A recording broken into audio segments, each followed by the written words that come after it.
Say yes to new beginnings. Yes. Say yes to new beginnings. Yes. Say yes to... Which has been the most memorable story that you have written in your entire career?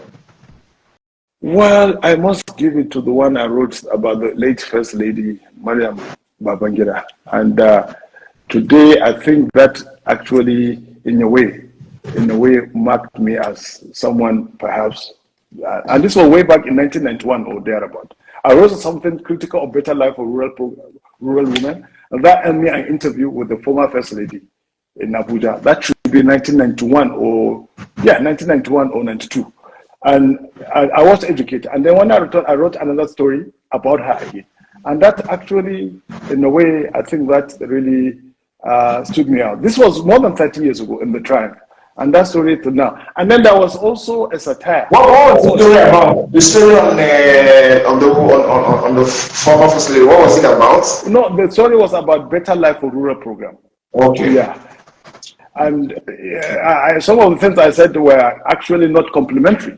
And rather than scold me, I was invited for an interview. Well, along with other editors. Yes. That was way back in 1991. And I found that quite as an eye-opener. Yes. Okay. Now, of all the interviews that you have conducted, which one is the most memorable and why? Well, I must give it also to the one I had with the First Lady again. Which of the presidents? The First Lady, the former late First Lady, Maryam Babangida. Because when I sat face to face with her, I asked her how would she react if her husband, that was Babangida at the time, took on a second wife. And that was the question I asked her. And then she looked at me and she said, well, she had options. I'm trying to recall, because it happened so many years ago, and I think I have the interview somewhere, I can't remember in my archive. She said, well, she had the option. And one of the options is that to walk away or to tolerate it. But she never gave us a clear-cut answer. So that was quite memorable to me. And of course, the informal, yes. What do you think is the biggest mistake that any journalist can make? The biggest mistake new journalists can make is to see themselves as authorities before they get there. Okay. I see a lot of young journalists trying to get noticed by sometimes, because the social media gives them, and back in the day, you have to go through the drill before you get to be an editor of a title. Even a line editor, you have to pay your dues. You have to really sweat for it.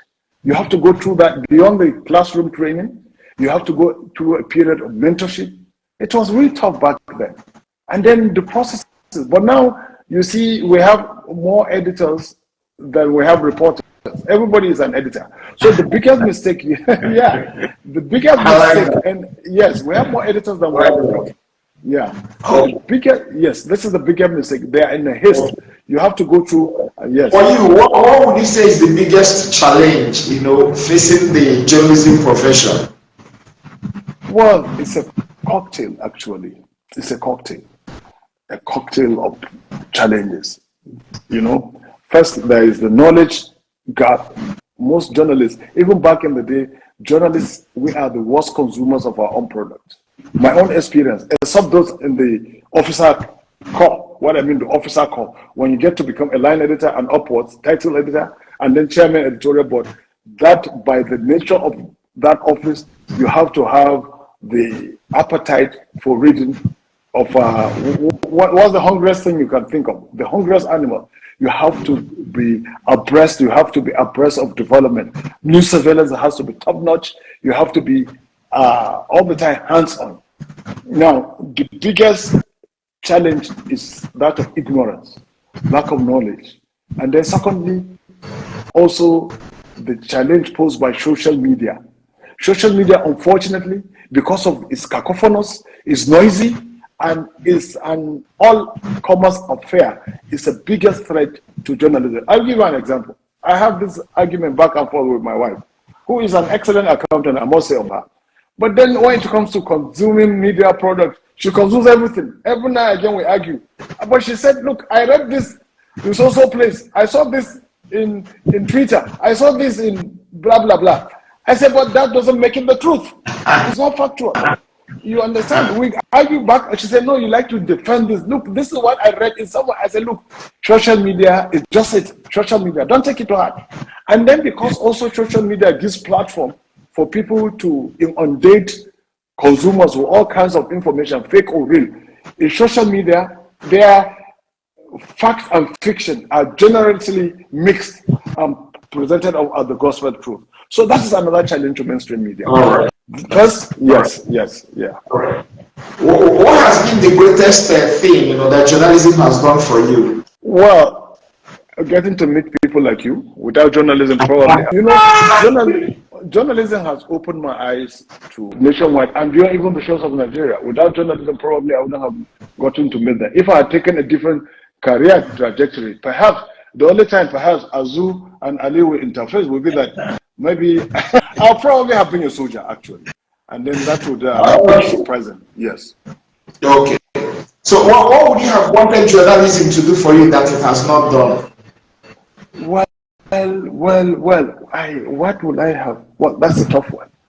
Journalism has done virtually everything for me. It has given me name, it has given me recognition, and it has. So what else?